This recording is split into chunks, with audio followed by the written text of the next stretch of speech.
So what would you say someone who's visiting Scotland or loves the outdoors of Scotland, why do you think it's important that they at least have an appreciation of Gaelic and Gaelic in the landscape? Well, if you're looking at the landscape around here, it's mostly named in the language. So if you're wanting to understand the map, pick up an Ordnance Survey map, start looking at the names, and they will mean nothing to you unless you engage with the language to some degree. So, and what that does for you is it means that the language you are speaking or you can speak in your daily life is actually the one that's on the land. And that gives you a very powerful sense of belonging to that land.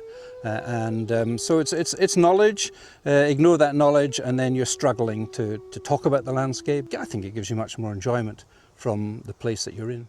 Hello and welcome to the Fandabby podcast, where we take a closer look at my favourite topics covered on my main YouTube channel, Fandabby Dozy, and explore how the wisdom of the wilderness and history can help us find balance and perspective in our modern lives.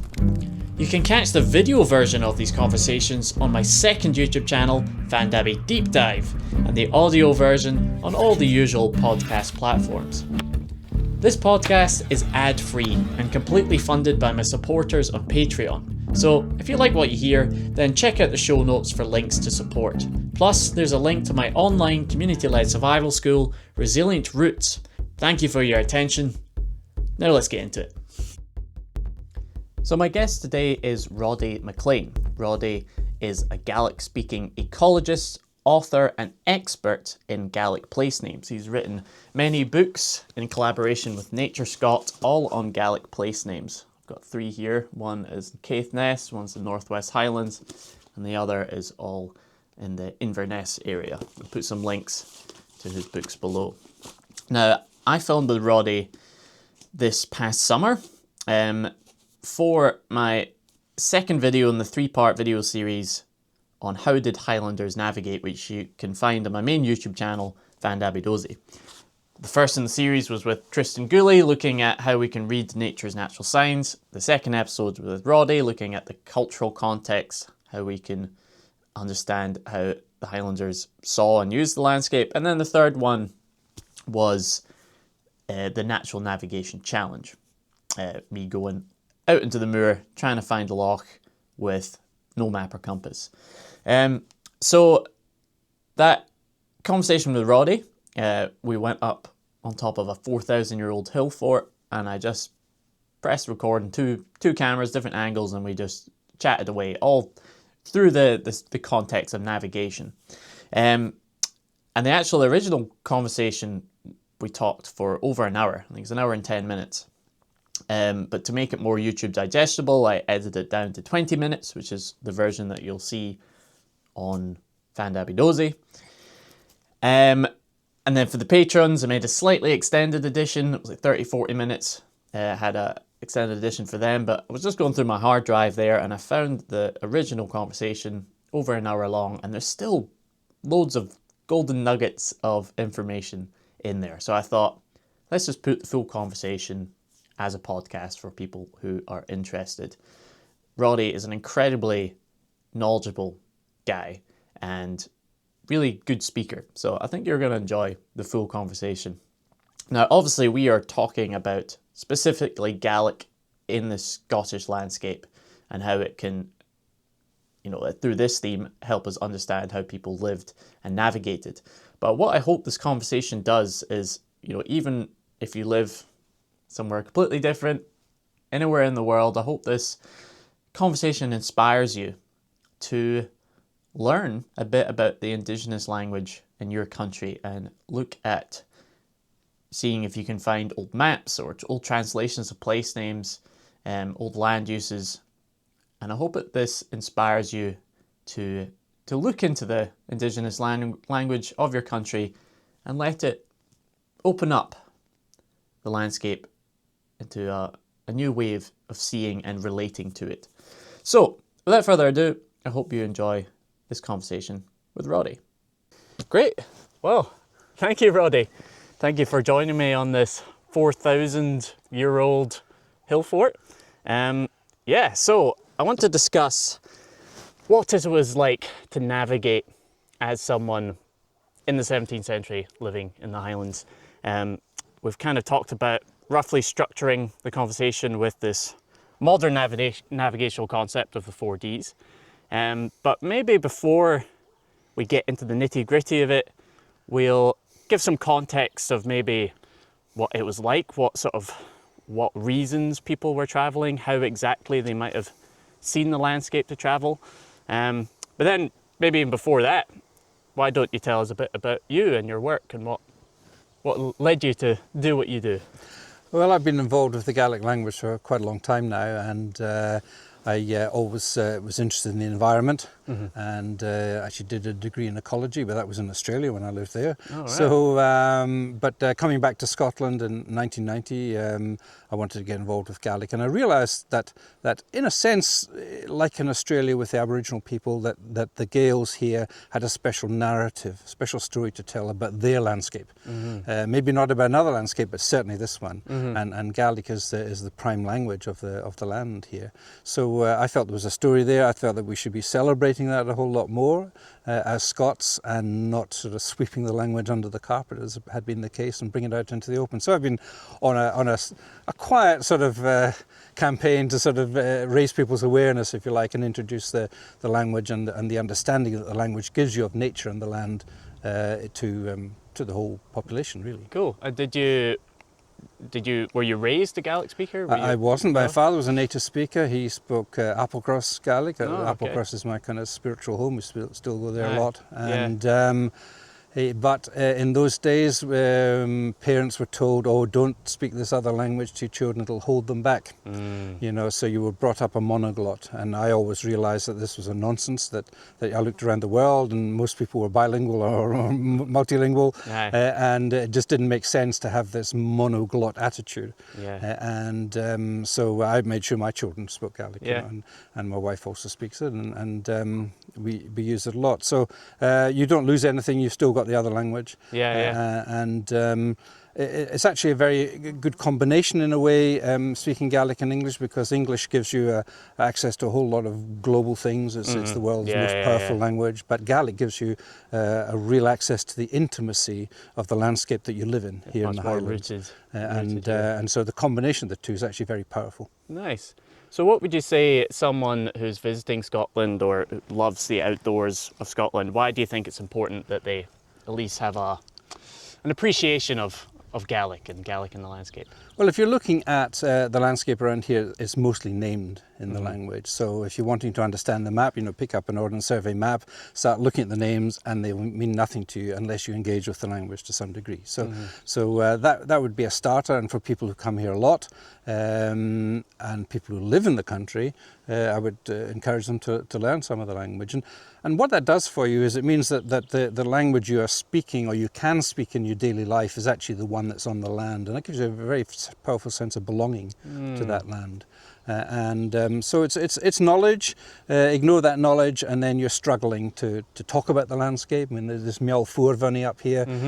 What does that mean? It's a name of a mountain, obviously, but it has a meaning. And it tells you the type of mountain it is. It's a meowl, not a skur or a stoch, and so on. The shape of it, and there's a rounded top, and there's a rounded top. So.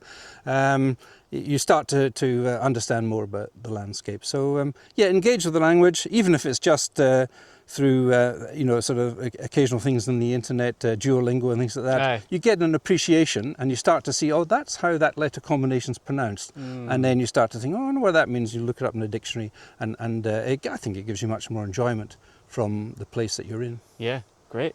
I guess in terms of Gaelic in the landscape, what everyone has access to now is Ordnance Survey maps, right? And maps that you can get as part of the National Library.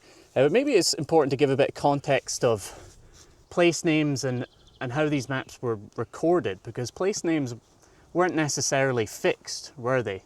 And then, could you tell us a bit about how these maps were created and what they might tell us? It's a very interesting process, because, of course, the Ordnance Survey was done for military purposes. The Ordnance word gives it away. And these were sappers really coming into the Highlands, most of whom had no Gaelic whatsoever, and trying to record from the people, some of whom had no English, what the names were and what they meant. And I'd say by and large they did a pretty good job, I have to be honest. Particularly in Scotland, they didn't try and anglicise things too much. In Ireland, they maybe for political purposes they anglicize things a lot, and you start to lose the sense of what the thing means because it doesn't look like what the word actually is, you know. So by and large they did a good job.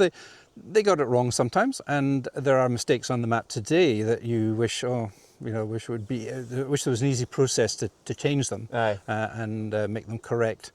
But they generally took 3 opinions from people that knew the land. So you might be looking at maybe a gamekeeper, an estate worker, a forester, or somebody. 3 different people working in the estate, but very often the landlord was in there as well, or the doctor, or somebody with an education who might throw a slightly different slant on things, and then you may get a sort of folk etymology in terms of the names. Oh, this means such and such, when actually the scholars look at it and think, no, it doesn't actually mean that. Yeah. So you have to look into it a wee bit, but I think we've got a pretty rich collection of place names in our landscape. I mean, one fascinating project that was done just last year is called Cailchin Cailche, the Lost Woods. And it was a project looking at not just Gaelic names, but predominantly Gaelic names for woodlands, and many of which don't exist anymore. So it gives us a map of,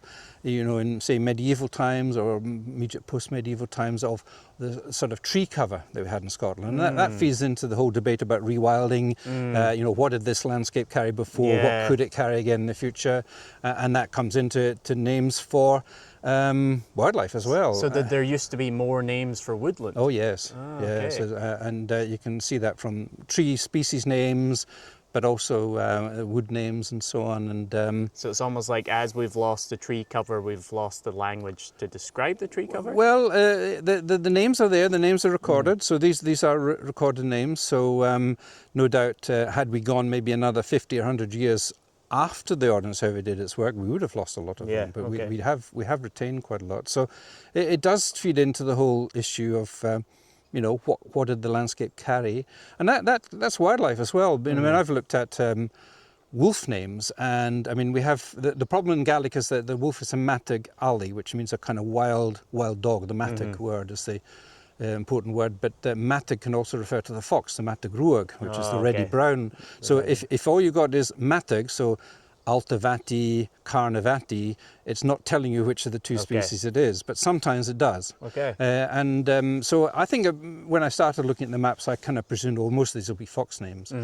As I've gone through looking at them with various other things feeding into that, I've gone over to the other side, and I think a lot of them are wolf names, and the wolves were here till about the mid-18th century. Probably. Yeah, 1723 is apparently when there's a few different records. There's a few different records, and similar stories, as to who killed the last wolf in Scotland and so on. But I've also looked at bear names, and that's a fascinating one because there are 6. I found 6 Gaelic names in the landscape. Have bear in the name. Because they were one meant Scots to be one. Killed by the Romans. Exactly. That's the story, that they'd gone by the end of the first millennium. Well, not all of these names, I think, would post-date that. So why are they there? They're there for folkloric purposes, because sometimes there are stories about things, so the bear gets linked into the story. Or was there really a bear den there in Highland Perthshire in that quarry? And it's a fascinating thing to think about. So we've got them. We don't have any lynx names. We don't have any beaver names either, which is an interesting one. So there's some wildcat names, though, isn't there? Yes, quite a lot of wildcat. I know there's names. one in Rothimarcus, the Pass of the Wildcat. Yes, there's a lot. Actually, I think in Perthshire alone, there's 5 lochans called Lochan and Cacht of the wildcats. So the wildcat was once much more prevalent than it is today. Yeah, great. Well, maybe that leads us nicely on to trying to think of the perspective of someone living here in the 17th century. Because obviously we're going to try break it down using the 4Ds and try, describe it for someone in the 21st century understanding it. But really we need to think of, before we have that conversation, we need to think of the context of who was here. So who were travelling in the 17th century and what, because there was no timepieces, there was no maps, people didn't have a watch, they didn't have the same idea of duration and time that we do nowadays. So can you tell us a bit about who was travelling and how they might have thought in terms of navigating or getting from one place to another. Yeah, well, it'd be mostly local people, or at least Highland people, that would have been doing the travelling. There were really no military campaigns at that point to talk about. There In might terms have of been outsiders, I guess. yes, there might have been clan warfare. warfare, yeah, and that did bring in navigation at times, but it would have been local people who were pretty used to the circumstances. I mean, there were no proper roads. There were certainly no railways. Hadn't been invented. Barely any bridges. Barely any bridges. So river crossings and burn crossings were a major issue, So people were kind of used to having wet feet. They were used to rugged conditions to live in. Their houses weren't very well heated, so they, they were tougher, I'm sure, than we are. We expect a little bit more, certainly at night time, in terms of comfort than they would have been. Expect the down sleeping bag and a waterproof tent. And they just had a plaid they threw over themselves and lay down in the heather and went to sleep. So it was a different kind of environment, and I know sometimes that people today sort of think of where they live as maybe an urban setting, and then out there you've got the wilderness. They sometimes use, not a term I use in regard to the Highlands, because people did go everywhere. So they have an idea maybe these are two separate things. But I think in the people in the 17th century they weren't.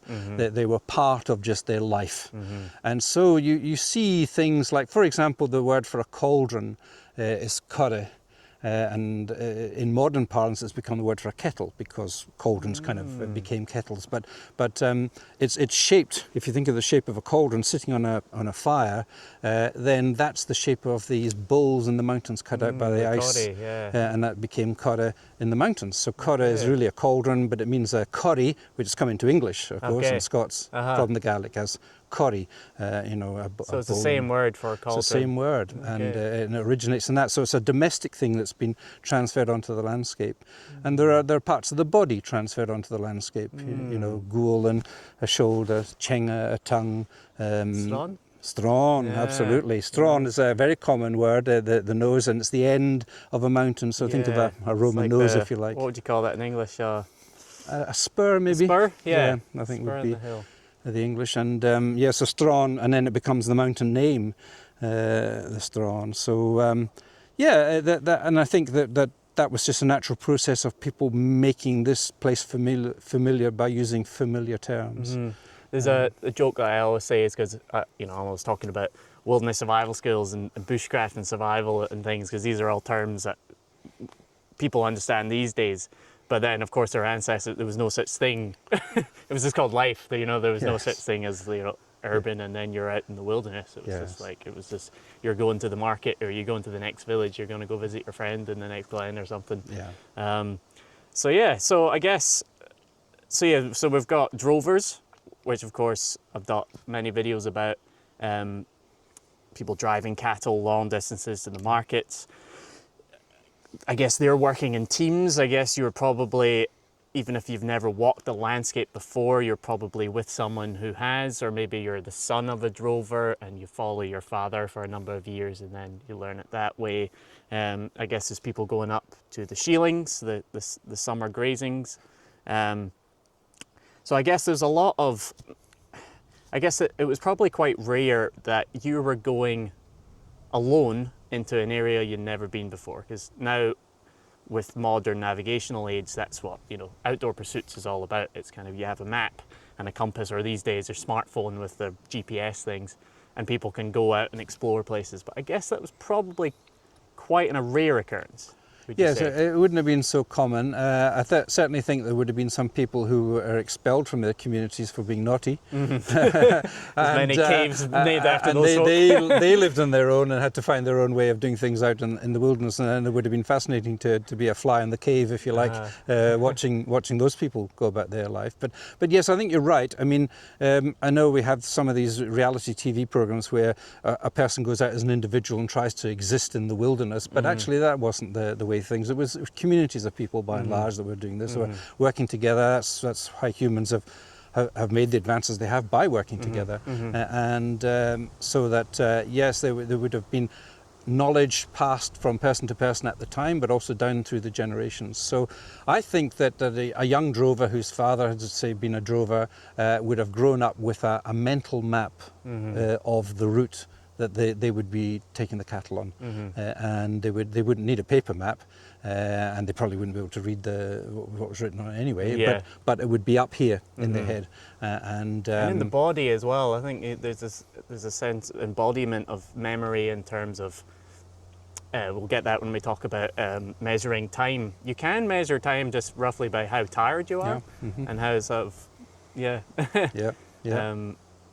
So yeah, and I guess other thing, so like Bert Sletters and Martin, people who are educated coming and writing about the Highlands, they always talk about having guides. They're not going out with nothing. They are having guides with them.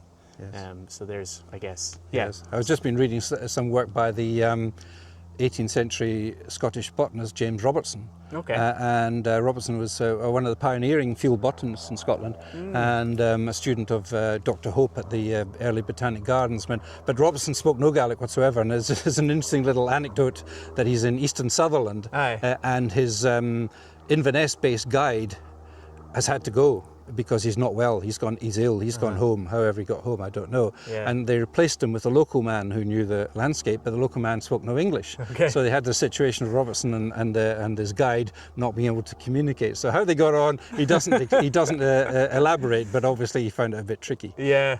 I'd like to be a fly on the wall on that journey as well. Now let's jump into kind of exploring what navigation might have been like, using the 4 Ds of navigation. So the reason why I just picked the structure is that I was taught it in my summer mountain leader training, and I found it helpful as just a kind of breaking down the process of navigation. So for folks who don't know it, it's distance, duration, direction, and description. Now, we'll start off with distance and duration, because that makes sense when, with modern navigation, you have always got a watch that you're timing. It's giving you minutes, hours, seconds, milliseconds. And of course, with the maps in the UK, it's all split up into kilometre squares with contour lines every 10 metres. It's very accurate. It's very, you see, left hemisphere of the brain, it's very broke up into numbers and things like that. But of course, for people in the 17th century, distance and duration kind of merged into one, didn't they? Yeah, I don't think you can really separate the two particularly at that time in our evolution as a society. And I think back to, I've been in the Himalaya of Nepal three times, and gone on long treks and enjoyed it immensely. And in the early days before they got mobile phones, it's changed a bit. But in the early days, it was very much like going back in time in our own society. You know, the houses, up in the high country, were thatched. They had no chimneys. The smoke just seeped out under the eaves. The people had a way of life that was very similar to our own people going back, 2-3 centuries. Yeah. In addition to the sort of material poverty, they had a cultural richness, which it was very noticeable, and you can kind of interpret things in that regard from our own perspective. But what I did notice was that when I asked people, and I learned a fair bit of Nepali at the time, when I asked people, how long is it to such and such, the answer never came back in miles or kilometres, it always came back in time. Because what does it mean in a mountainous land to say it's 3 kilometres? Well, if you're going down a glen, down a valley and up a valley again, it might take you 5 or 6 hours to go 3 kilometres. Yeah. So it doesn't make so much sense. But what does make sense is, how long is it going to take you to get there? It doesn't mean they were always accurate. I mean, I remember asking very often, and the answer would be 2 hours. And you'd walk for 2 hours, and you'd ask another person, they'd say 2 hours to the same place. And what 2 hours meant was, it's a fair bit of time. It's a chunk of a day, basically. So you realise the accuracy was limited to that degree. But yeah, I think that's how it would have been for people. How long does it take you to get to that place? That's the distance. It's 3 hours. Maybe it's half a day. It's a day and a half, whatever it might have been. I've noticed to say, like, the long distance trails I've done in Scotland. When the terrain is forgiving, you could you know, in 8 hours of walking, you might be able to cover, 15, 20 miles. But then when it's really rough, you're lucky if you can do 10 miles in 8 hours, Yeah. So yeah, that makes a lot of sense. And I get in Bert's letters and in Martin's, they just talk about half day's travel, a day's travel, 2 days travel. Although Martin does mention a league as a unit measurement. And when I tried to research it, it seemed to be roughly how long you can walk in an hour. But then I'm not sure if people did. They also use the league at sea as well, so I'm not sure the exact definition of it. But of course the other thing you have to bear in mind was sometimes people use horses, so it would be a different duration for a horse if you were riding on a horseback, which some of the more wealthy people could do. Ordinary people couldn't. And I've often wondered about if what they had in their feet had an effect on this, because most people would have been going bare feet, certainly in the summer months. Or just a simple... or were they just so tough, their feet got so tough that they didn't notice this this hard ground anymore. So yeah, it was a different way of looking at things. It isn't to say if they were talking about duration that they didn't have an accurate sense of duration.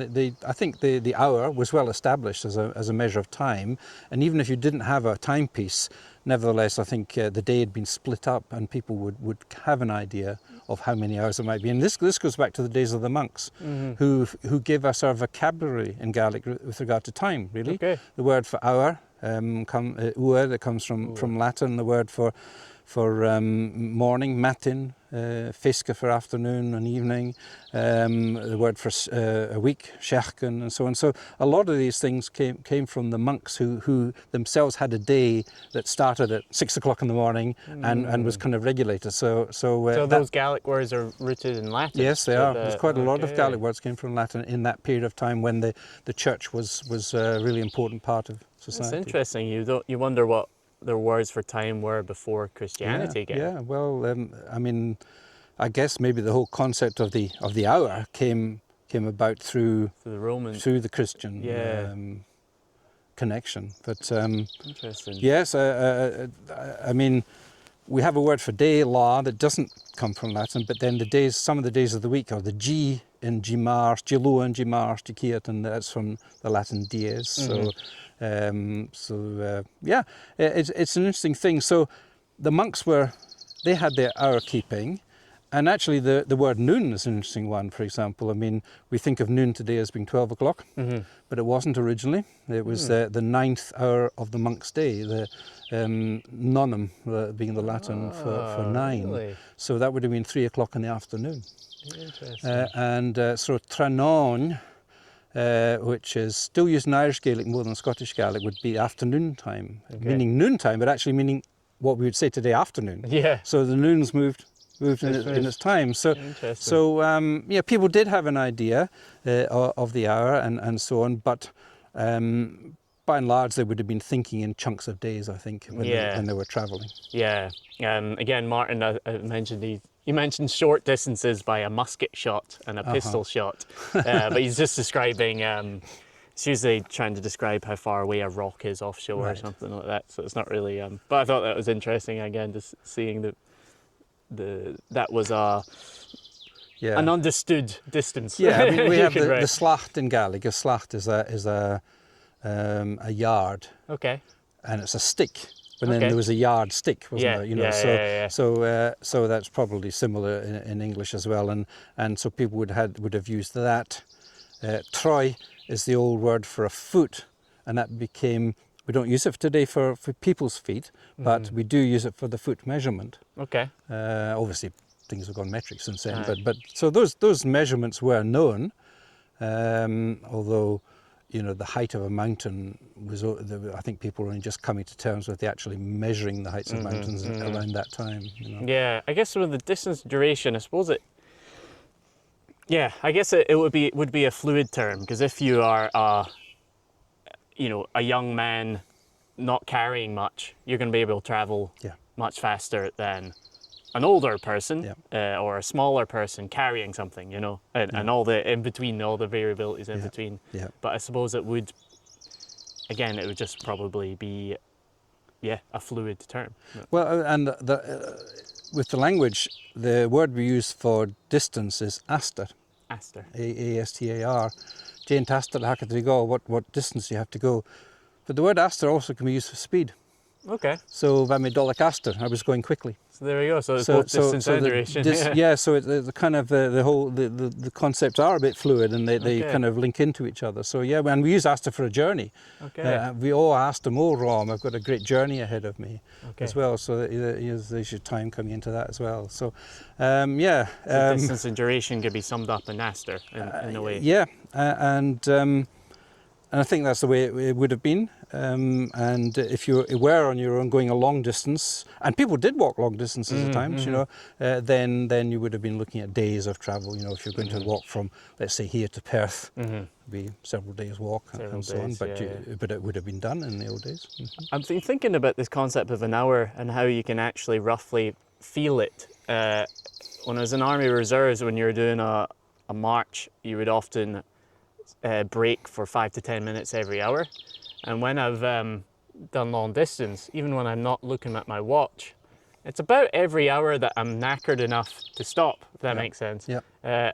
You know, it's pretty fluid, but it is actually, you know, between 40 minutes to an hour if you're just walking.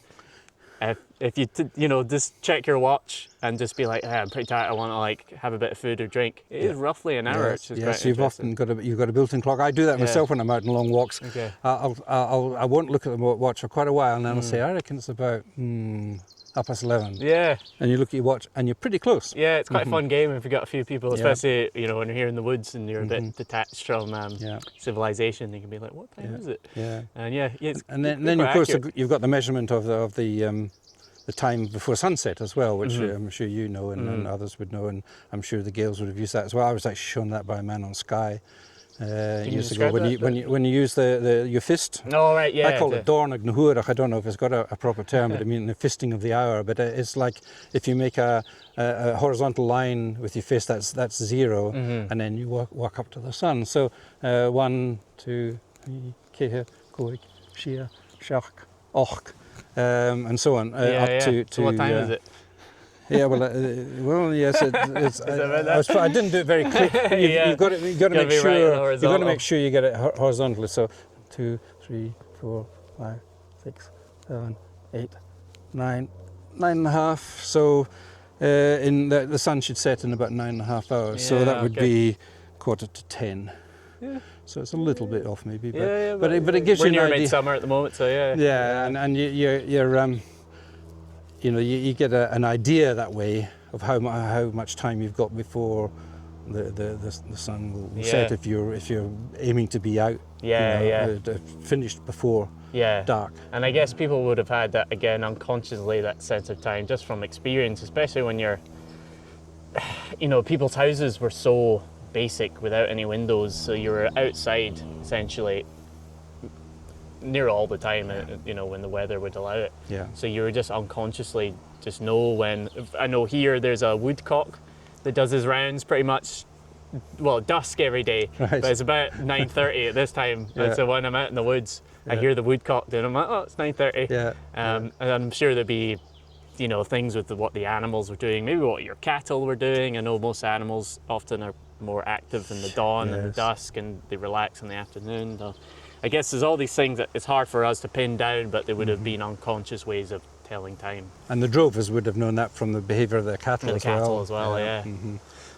Great. Okay. Well, so that's distance and duration. So we can say they can they're somewhat combined. So direction. How people didn't have compasses. Could you give us a perspective of people finding direction through the Gaelic language? Well, when you go back to the days when people probably worshipped the sun, or certainly held it in very high esteem as well pre-Christian, they would have faced the sun when it rose in the morning. And you see this in English as well, because what do you do at that point? You orientate yourself to the sun, and of course Oriens is the Latin for east. So you're easting yourself in a sense, and you're Fenyer in Gaelic. Is east. Yes. Interesting. At the Orient. I didn't know that. Yeah. The Orient. And the Occident is west. So in Gaelic we have the same Eastern thing. Yes, we have the same thing in Gaelic. Orient yourself. Yeah. And which way does the sun go? Well, you because we didn't know about the rotation of the earth, so people saw the sun move across the sky to the right. Yeah. So the Gaelic for right is jes, which means south. So we have the same word for right and south, jes. And because it leads to a warm place where the sun is and so on, it has very positive connotations to it, jes. From that we get the word jeshal, which means moving sunwise. So that's the propitious way of doing things in the Highlands. So if you are ritualistic lots of things, if you're going around a particular site, like we're here, an ancient fort site, if you were for good luck, if you were going to go around it, you would go jeshal rather than tuahol would be leading with the left. Jeshal's leading with the right. Now it's very much a northern hemisphere thing, because in Australia, of course, you see the sun tracking the other way. So language would reflect that. I'm sure I'd love to have a chat with some Aboriginal people about that. But in Scotland, very much we have that things to the right and are right. And you see that in English as well to some degree. That would have been one of the things. And of course, as you see the sun, if we do see the sun, as you see the sun tracking across the sky, you are very aware of what direction. And you know that at the middle of the day, it's due south. So it's setting in the west. So that's all giving you an idea of where you are in relation to the land. Okay. But if you are asking people about direction, you might not get jes south, tua north. You might get suas and shias, which means up and down. Okay. And the reason for that is that was used a lot, particularly naming things in the landscape, because of the concept of one of the directions of the compass being up, the other being down. Now, in the modern day, we have our maps with north at the top and south at the bottom. So we say up north, down south. Okay. But in many parts of the Highlands, particularly over west, in the Western Isles, even today in the Western Isles and in Westeros and places, it was down to the north, up to the south. And I've heard that in US myself, Catchville, you could you fura where's such and such living, or Hala Suas go jes, go up south to such and such, and that you'll find their house there. And is that more a description of the actual terrain? Well, I think it is. I think it is, and certainly in Lewis, when you think about the mountains parts in the south, so you're going up there and you're going down to the north, and people would say Hamidol Shias and Nish. I'm going down to Ness, which is in the very north of the island, so you're going down north. But in this part of the world, it's a bit different. And the Suas or Huas, the upper part is west, and the lower part is Shias, is east. And you'll see those things quite a bit. So you might get a Balahuas, which is a township to the west of another township called the Balahias, which is the eastern township. So that exists around Loch Ness, Central Highlands, Eastern Highlands, and so on. And that would be to do with the flow of the rivers, I think. The rivers are generally flowing, broadly speaking, from west to east, and maybe in many of those instances, not all of them, the mountains would be higher in the west, but in the Cairngorms that might not be the case. So I think it's more river flow than anything. And so you would need to know that if you come from the Western Isles and somebody says, oh, Halashias, go down, you'd need to know that would mean east and not north or whatever. So interesting. So that's the sun. What about at night? So obviously, well, maybe the average person might have travelled at night in some cases, but we know the cattle raiders enjoyed the moonlight. Can you tell us a bit about the moon and the stars? Yeah, they certainly did. Yeah, I think people probably travel quite a lot with the moon. The moon is, we have a saying in Gaelic which is about the moon, which is Lochran Ein and Boch, the pleasant lantern of the poor. It was Lochran and Boch was the nickname of the moon, and the poor person's lantern. Because the poor person's lantern, because it costs you nothing. There's this light in the sky for you, so a full moon would give you enough light to travel, and the people would use that at times. As you say, the cattle raiders. There are two very good moons for travelling in the autumn. The one is the Gaelic, which is the ripening moon, and that's after the crops have been taken in, and that's kind of September, I suppose. And then you're moving into the next one after that. The full moon is called Gaelic Broch, which means the yellow moon of the badgers, and that's in October. Okay. That one, at that time of year, the badgers are out collecting dry grass to put into their burrows for the hibernation of the winter. Wow, Yeah, cool. Galafwine Brach, and that's a beautiful moon if you get it, if you get the perfect conditions, you know.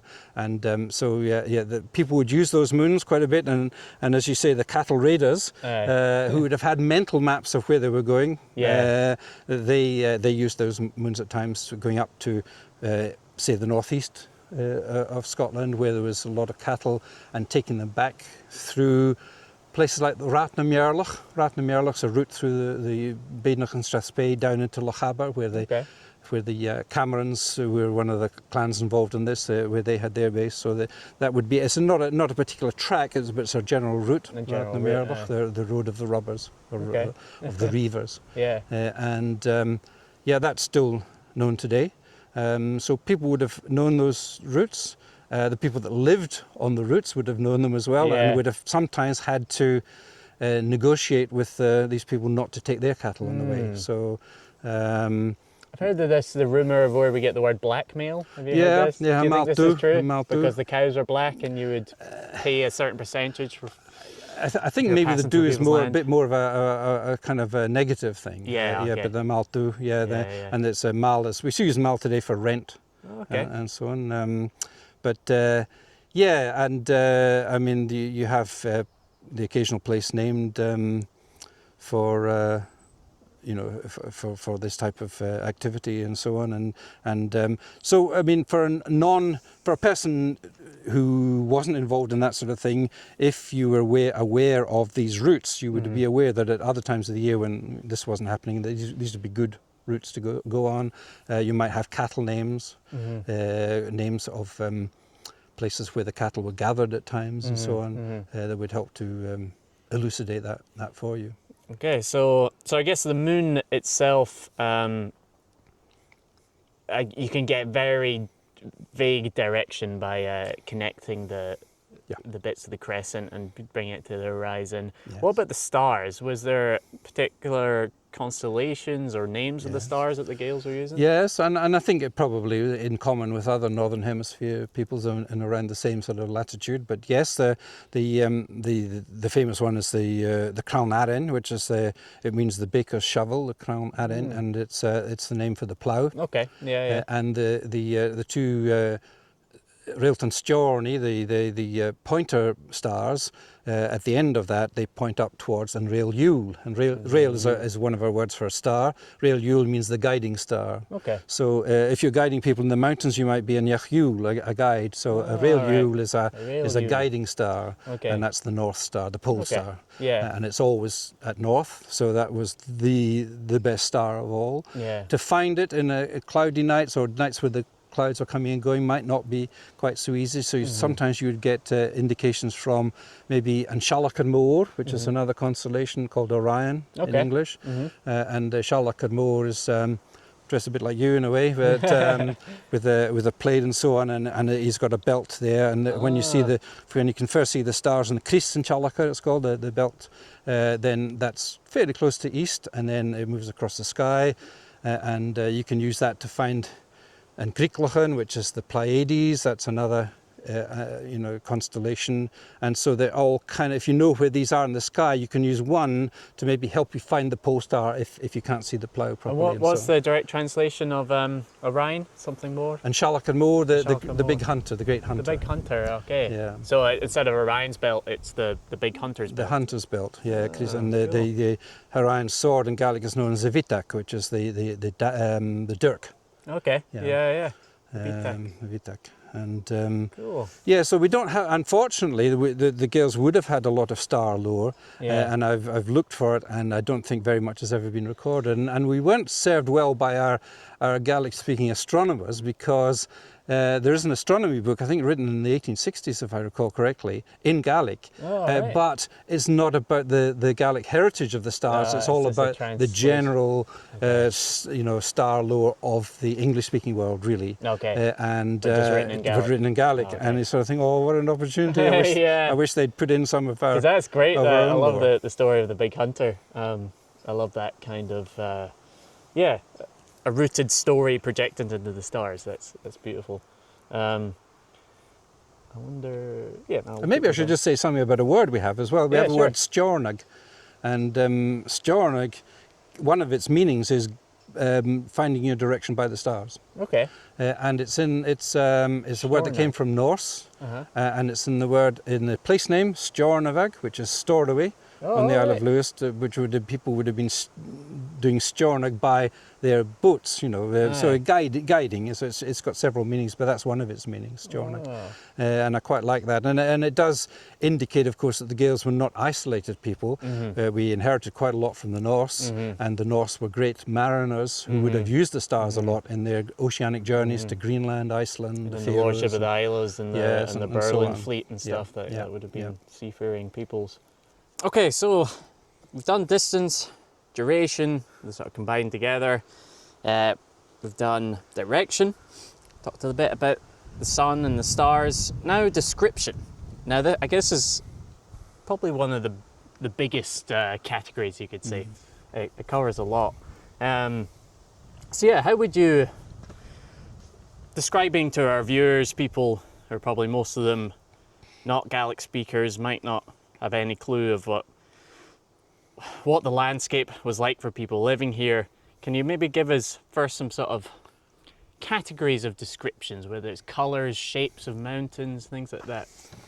Well, we have over 100 words for hill or mountain. Over 100 words of mountain. Wow. Hill or mountain or elevated place. Yeah. And I mean, some aren't very common, but many are. And so, when somebody says, what's the Gaelic for mountain? The flippant answer is, well, depends what sort of mountain you're talking about, because they are quite specific to some degree. But Bain would be the classic word, I suppose, which has been anglicised Ben. So Bain Nevis is Ben Nevis, and so on. Bain Lomond is Ben Lomond. But so many different generics, and they do tell you about the shape of the mountain, maybe its difficulty. A scour, for example, there's lots of scours on the west coast. They're very rugged, high, rocky places. A score would be a rocky point on a hill. Stoch is a big hill, probably quite steep, and Unach has got very steep sides to it, and so on. So if somebody's in the landscape and they're told that you need to go by such and such, they already can get a picture of what this mountain probably looks like. Wow. And how difficult it might be if they have to cross it. And so on. So if someone was describing directions down a glen or something, in English we would have to say, you pass the rounded hill, the pointy hill, that steep hill. We have to add all these adjectives, but in Gaelic you would just very often there'd be different names, and you would get altitude from them as well. So a knoch is lower than a bain, considerably lower usually, but a tome or a toloman would be lower still than a knoch, and so on. And is a bain, is it bain or bain? It depends where you're from. In Applecross we say bain. So bain, it's a double N, so it's a ny sound at the end of bain. Is that generally the highest hill in view, or? Not always. It's an interesting word because it came from the word meaning a horn. It originally meant a horn. And the original form of the word was bjaun. And I remember asking an old man in Applecross, who's still alive, but he's not so well these days. I said, what do you Gaelic have a mountain? What's your Gaelic for a mountain? And he immediately said, without thinking, bjaun. And then he said, well, no, bain. And what's happened to the word is that it's a feminine noun. We have genders in our nouns. And so the way the language works is that instead of Iraviaun on the mountain, you say Iravain. So Bain became the standard word for the mountain, but originally it was Bjaun, and you still will, horn. And that's why you will hear people talk about Chian and Bjaun, the land of the mountains. So you still have that. So it originally meant a horn. You see that in other European cultures as well, and it's become a more generalised term for mountain today. It's a fascinating. I mean, there's a PhD there for somebody who wants to look into the mountain names, and I think it'd be a fascinating. If I was young again, I might do it myself. But it's a fascinating topic. Cool. Okay, so over 100 different words for mountain. So I guess that in itself describes the different words, describe the shapes. What about colours? I remember you saying, so this word "du" comes up a lot of, say, talked about it before, ski and do, dark knife. Yeah, you've got your ski and do in there. It is. In your sock. But in the landscape, could it not only describe dark, but I guess north-facing places? Yes, it can. Yeah, and that's an interesting pointer to direction sometimes. So du and dorach, because the sun tracks to the south. So if it's passing over a mountain, then the corrie in the lee of that in the winter months will be very dark because it won't get much direct sunlight. So that very often will be the corrie du. The black corrie, and that indicates the corrie is north facing, and there'll be other examples of du where you get the thing north facing. So if you are told that's the corrie du, then you can kind of work out, even if there's no sun to be seen, that's probably north facing. So I know where south is. Yeah. Well, what other colours might you see in place names or you should describe the landscape? The colours are quite different, really.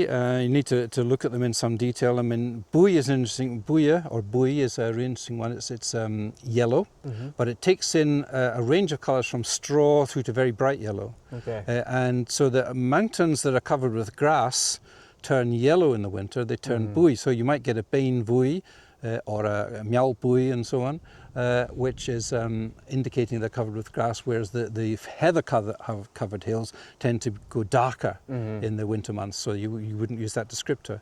And that will tell you some things maybe for travelling, because a miao bui, for example, is probably going to be easier than a miao fruchig, which would be a heathery hill, just simply because the vegetation will be easier to walk in. And it might also indicate you could take cattle there for grazing purposes and so on, if there's more grass.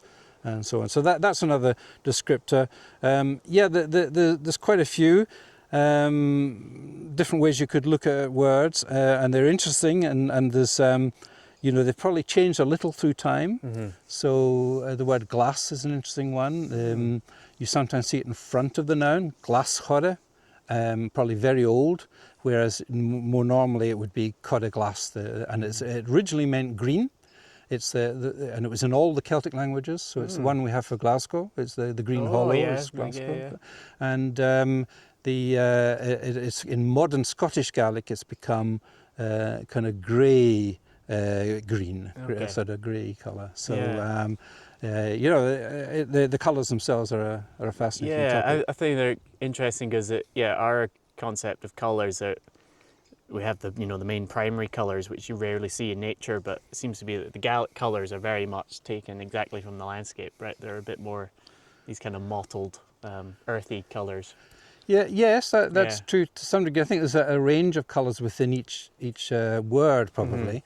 And of course, when you're looking at red, we have two different words for red. One is ruag, which is a reddy brown, and the other is jerek, which is more of a bright red, which is the colour of blood, for example. Oh, right, okay. And now when you're looking at mountains, so you see the jerek used for the mountains. Jerek. Yes, that one there. And it's interesting. Now, is that because of the rock type? It might be in some cases, and ruag can be used sometimes for rock types as well. But is it also because the jerek might have been used for the colour of heather blooms at one time? Because we'd say purpi today, but the letter P wasn't in the ancient Gaelic language. So purpi we know isn't an ancient word. There was the word corker, which is a C word, which is, but that doesn't seem to have been used so much for heather. So there were people using the word jerek for heather. So I think what you get is an attribution of the word of the descriptor to the object it's describing, so that the two things go together more, rather than seeing it as being the electromagnetic spectrum that's broken up into specific colours, and then you apply it to the thing. And other languages work in that way as well. So it's the colours are fascinating, and they're used a lot in idiom as well. And Jerek Hugh here, he's got the red anger on him, meaning he's absolutely furious. Raging. He's gone red. Yeah. Cool. So what about, obviously Bialach, even people who might not know any Gaelic, a lot of them know Bialach. Can you describe what Bialach is, and maybe some other words that describe the easiest routes through the landscape? Yeah, those are really important for finding a route, and if you can find a Bialach, you're doing well.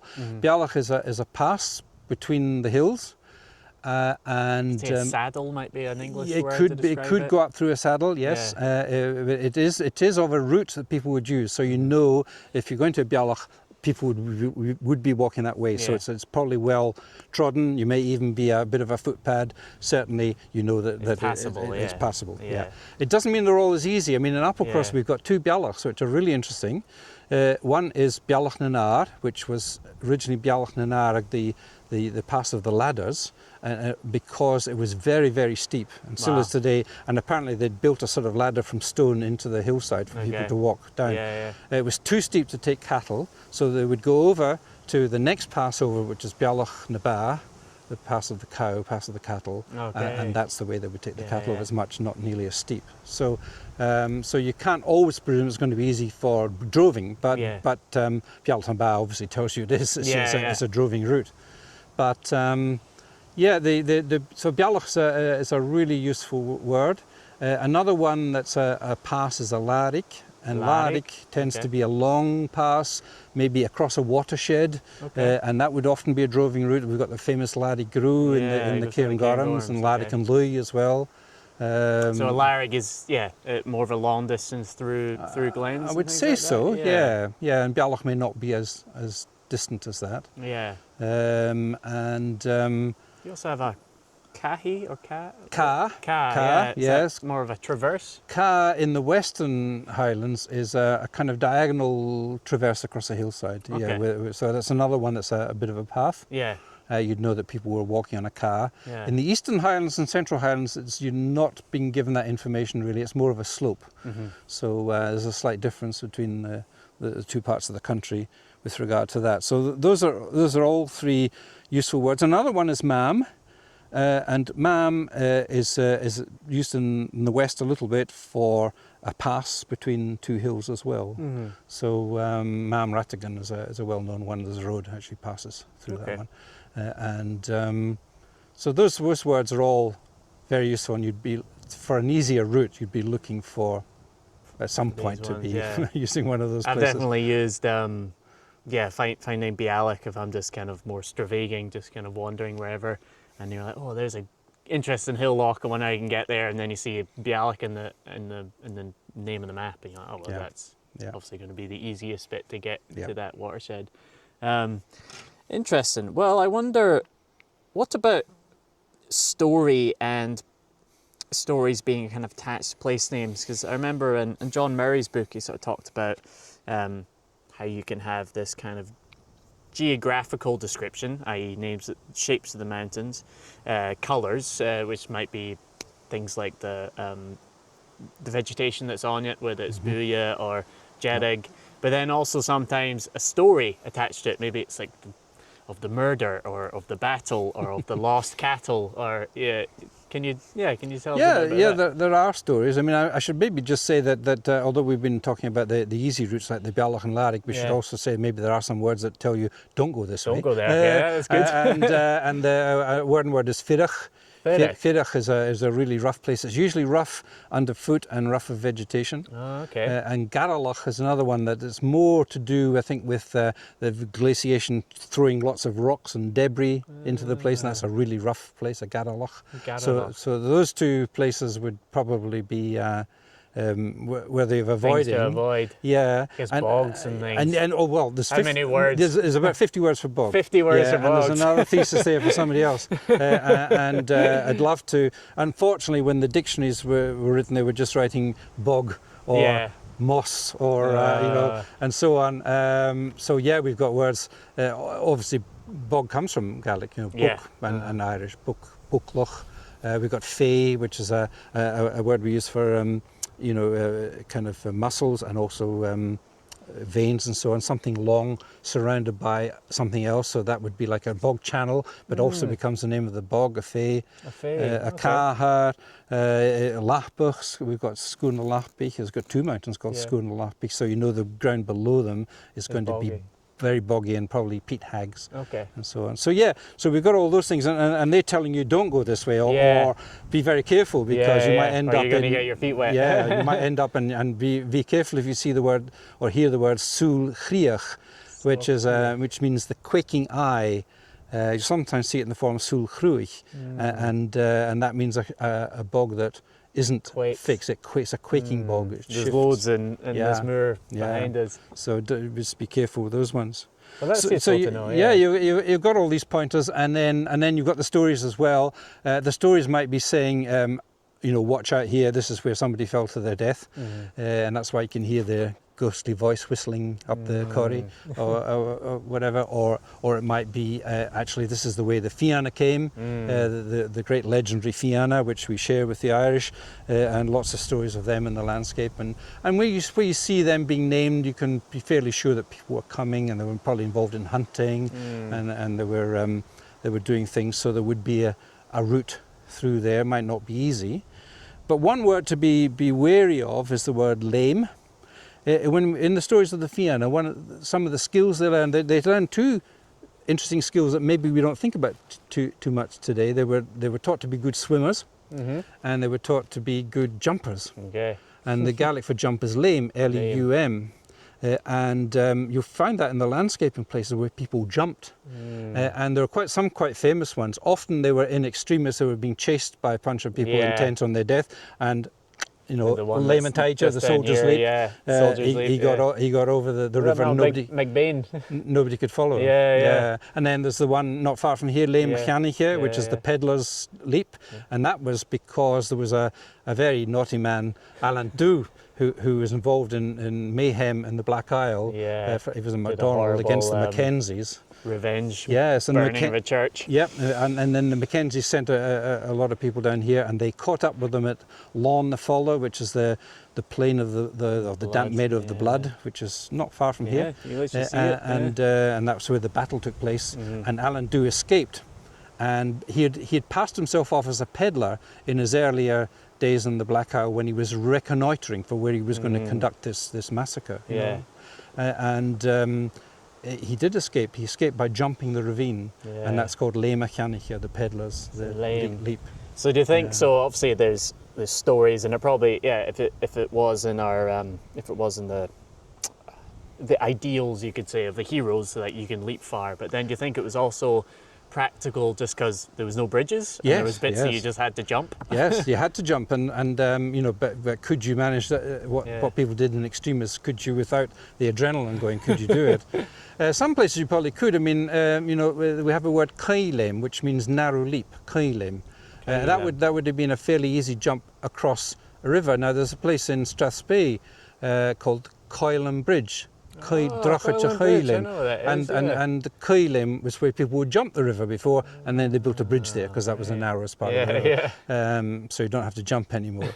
So the lame might be a guide to you. So this is where you get over this ravine. However, you might end up landing there and finding, I don't think I'm capable of this, doing that. So but the words for ravine, you would avoid glom, which is a very deep ravine. Clash is another one you would probably tend to avoid.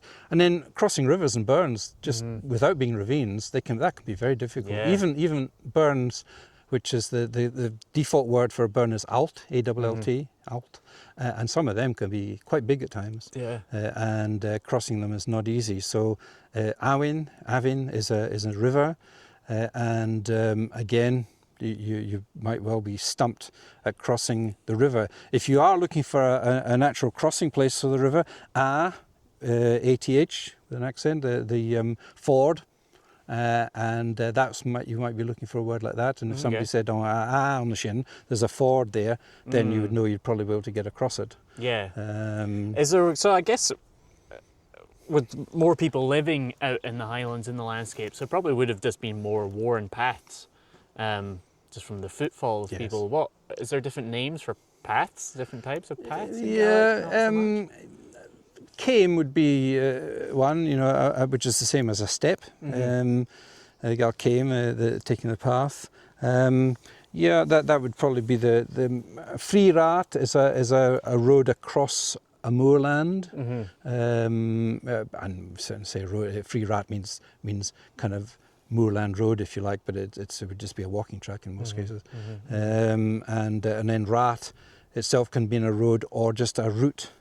Jane Ratago, what route did you take, you know? Yeah. So and then once they started building proper roads, then maybe more rat was used for a big road, or Rat and Ree, the King's Road, which might be taxes on that one, Okay. and so on. So so it came probably, and Schlie is your route that doesn't have to be on a path. That can just be Just mean a route. Jane Clia, like Hannick mi Tarsin, Tarsin.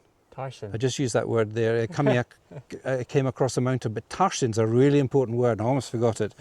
If you see the word Tarsin, Tarsain, or Suin in the old maps, it means crosswise. Okay. And it means that the whatever it is, whether it's a burn or a mountain or a hill, it will be lying at 90 degrees approximately to the way that most people would be travelling in that part of the country. So being Tarsin's in the way. Okay. And Alt Tarsin means you've got to cross it, you know. Another word that's not so common, but it is in a few places, is Skia, S-G-I-A-T-H, Skia, which means a wing. And it in the terms of the landscape, it can mean a hill that shelters, like a wing maybe of a bird would shelter its young, and so on. And so that's generally running in opposition or at right angles to the prevailing wind. Yeah, okay. So the prevailing wind is generally southwest. southwest, so you're looking for a hill there. It's probably running kind of northeast. That could be good to know for a camp spot in the night and things like that. Yeah, could be. Unless you want to keep clear of the midges, you don't want that's true. too much shelter. You want to be sort of slightly on the edge. Great. Any other descriptions you think that's worth mentioning? Fasgug is another one. That's a shelter word. Oh, okay. F-A-S-G-A-T-H, Fasgug. What about caves? I know lots of caves. caves. Ua, U-A-M-H, sometimes U-A-I-M-H. There's lots of those around the place. We have Ari, if there's, because I guess people would just be using shieling huts, even often people who weren't out of season would use the shieling huts and might find they're leaking or not very comfortable, but they were there. So that's an Ari or a Bohanari. So yes, in the Central Highlands, we tend to use the word Rui. R-U-I-G-H, which is a kind of a slope, and that's where people would develop the shielings usually, Rui. But in most of the Highlands, it's Ari. It's a lovely word. It actually, interestingly, when the Norse came, they don't seem to have adopted too many Gaelic words. They did adopt some, but Ari was one of the words they adopted. Interesting. And they had their own traditions of summer pasturing in Norway, which is retained to this day, and yet they adopted this Gaelic word and put it onto their place names. So you've got Kernseri, Mingeri and things like that, which are Norse names, with the word Ari. So what's the subtle difference between an Ari and their own words that they had in Norse, like Shiatar and Shetar and different building techniques, or maybe it was a slightly different shape. Who knows? I'm not sure, or whether they are adopting a pre-existing Gaelic place that had been used before they came. I don't know. Cool. It's an interesting one. So it's a pretty full landscape, and that's why I say to people, don't call it a wilderness really, because it's lovely. There's some beautiful wild country, and you can go out and find solitude, but our people have been walking from its mountaintops to its shoreline for many, many centuries. And, and that's the thing. It might feel more like a wilderness these days, but then you'll be walking. You think you're in the middle of nowhere, and you'll come across a ruin, or a 4,000-year-old fort. 4,000-year-old fort, and this would have definitely been a very busy place, 4,000 years ago. And out there, I've maybe found 5 or 6 shielings that aren't marked in the map. So. And you can still see the shielings sometimes from the vegetation, because there's greener grass around it, because they had the cattle there and they fertilised the ground. And even after maybe a couple of centuries, the ground is still more fertile than the acidic moorland around about it. And you can still see that effect today. It's just fascinating. Yeah. So it's amazing. So even just thinking, we might, for the average person just walking, even just an afternoon, across, terrain like that might seem like really adventurous, but to people a few hundred years ago, that was you just gonna go borrow some butter off your neighbour, or or whatever it was. Go and visit the girls up in the shieling. Yeah, exactly. Go visit the lassies in the shieling. It's a completely different reality. Okay, well maybe we do a bit of a summary then. So we agreed distance and duration can be kind of stuck together, and it's really just how long does it take to travel somewhere? And what was that Gaelic word that summed that up? Aster. Aster. That's what it sums up, distance and duration. Then we did direction. We talked about the sun, Jaishal, and yeah, how just understanding where the sun is at different points of the day can give you good direction. Also direction, talked about the moon. We talked about the importance of the moon, people traveling at night, the stars. What was the name of the North Star, Gaelic? And Rail Yule. And Rail U, so that's just the guiding star. star. And then Orion's Belt, the hunter. What was the Gaelic of that? And Shallock and Moor. And Shallock and Moor. I love that. So the belt of the hunter. And then description. I guess we could have carried on talking even longer about description, but we've got, you know, the shapes of the hills, over 100. Is it 100 names for the different hills we have? How the names describe whether it's rounded, whether it's peaked, whether it's high, whether it's rocky. We've also got the colours of the landscape. Let's talk about vegetation, and it might give you an idea of how hard it is to travel through that landscape. We talked about keywords to help you travelling, such as Bialik and Ka or Kahi. Is it Ka? Ka. And then things to avoid. What were the ones that we were going to avoid against? So obviously the 50 words for bog. yes, and Garalach and Firach. Yeah. Things like Crichach as an adjective as well, rocky. Okay. It might be somewhere. So that all describes places that are going to be yeah. difficult to travel. Yeah. Great, yeah. And can I throw one other thing into the mix? Yeah, throw one more, yeah. Because one of the things that's fascinating me about this situation of people travelling in the olden days was eating when they were out. I mean, they would tend to take maybe just oatmeal. I know some of them were mixing the oatmeal with cold water in their shoe to eat it because they didn't want to have to carry. It sounds horrible. There's a myth-busted video, right? Right. So, you know, but did they ever try and avoid eating? And yes, the answer is yes, they did. And they took with them a plant, very often called caramelia. And caramelia is also known as carachanus. That's the one, it's the bitter vetch. And they dried the roots of it, and they carried it in their sporran, and they would chew it, and it was a hunger suppressant. And I have heard of a crofter who's still alive using it when he was younger up in the hills after the sheep and so on, so he didn't have to eat anything. And there, if you did that, you would extend your duration. You could walk for longer before having to stop and eat. You know, and that's another kind of whole. And I'd love to know how often this is used. I mean, Pennant, the Welsh traveller, recorded this usage. Others have recorded its usage, and it's described in you know, that the illustration of the Highland mercenaries fighting in the 30-Year War. Oh yes. You know, the drawing. That was drawn by a German, and he said they are great marchers and they stop and they eat roots. They eat tubers and roots or something, where other European armies weren't doing that. Yep.